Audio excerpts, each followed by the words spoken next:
сұрағымыз, шопандар табиғатты қорғауда қандай рөл атқарады? Сіз олардың бақылаулары мен тәжірибелерін не жинайсыз? Сіздің табиғатқа, экологияға деген көзқарасыңызға ерекше әсер еткен ескі адамдар, яғни шопандар туралы әңгімелеп берсеңіз. Иә, бұл мынандай, бұл кеше бір 80-ші жылдарға дейін кеңес өкіметінің керемет деп мақтаймыз ғой.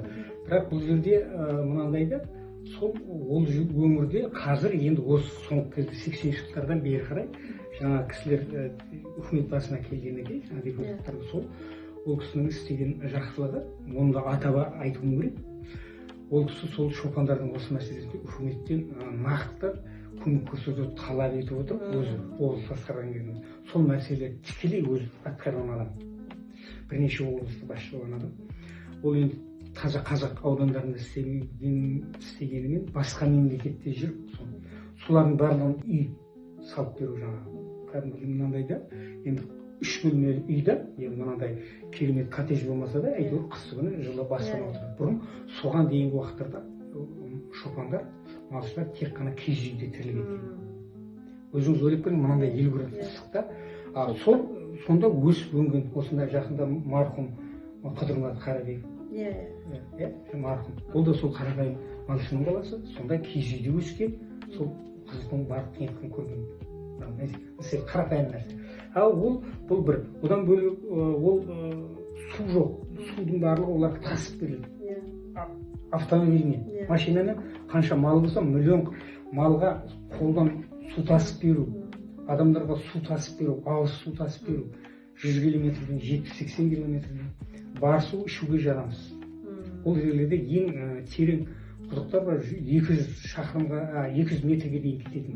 130, 120, 140. Ал үкіметтің шығарған мотор, су көтеріш, олар 12 метрден артық болмайды. Енді жаңағы оны жөндеп 24-ке дейін тартады аламын. Бірақ олар содан 100 метр құдықтардан енді жергілікті өнертапқыштар болып қой.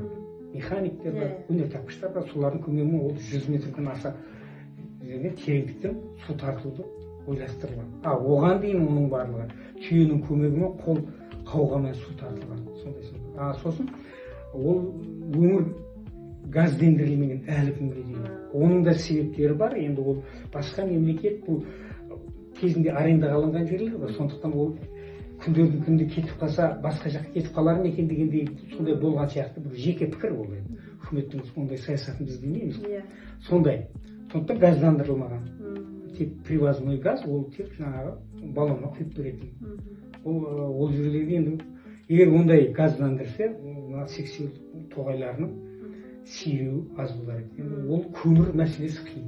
Көмір әкелгенде ол өзіңіз ойлаңыз, оны осы бізден Қарағандыдан, өзімізден Қарағандыдан, Екібастұздан апарылған, Кузбастан апарылған көмір оған не дейін мәселен сен?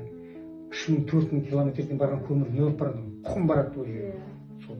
Құмдамен ол жаңағы 4-5 ай қыста ол таза оның көмірді жеткізу қиын. Сондықтан сексеуіл тоғайларын пайдаланып, сексеуіл жаққаннан кейін ол күнде оны троспен машинамен жыққаннан кейін ол түбімен жұтылып кеткен бұл экологияға да әсері бар. Сосын ауа райының, оның үстіне мына аралдың тартылуы үлкен қатты. Сол кездерде бірақ сол малшылардың өзі аудандық газеттерде осы мәселелерді жиі көтеріп отырды. Тіптен түрлі кездесулер кезінде осы мәселелерді қозғап, мынау сексеуіл сындыруға тыйым салу. Себебі олар білді, сексеуіл тоғайлар жойылса, өздерінің малы қырылып қалады қыста. Сол мәселелер бойынша істелді. Енді бірақ қазіргі уақытта енді қазір хабарым жоқ, бірақ енді қазір ол жерлерде бұрынғыдай жаңағы мемлекеттік жоқ қой, жаңағы шаруашылықтар, олардың барлығы жекеменшікке тарқаған. Фермер шаруашылықтар, олар әркім өз білгенінше, әркім өзінің шамасында істейді. Осындай мәселелер бұл бойынша сол. Соңғы сұрағымыз, сіздің кітабыңыз кеңестік кезеңді қамтиды.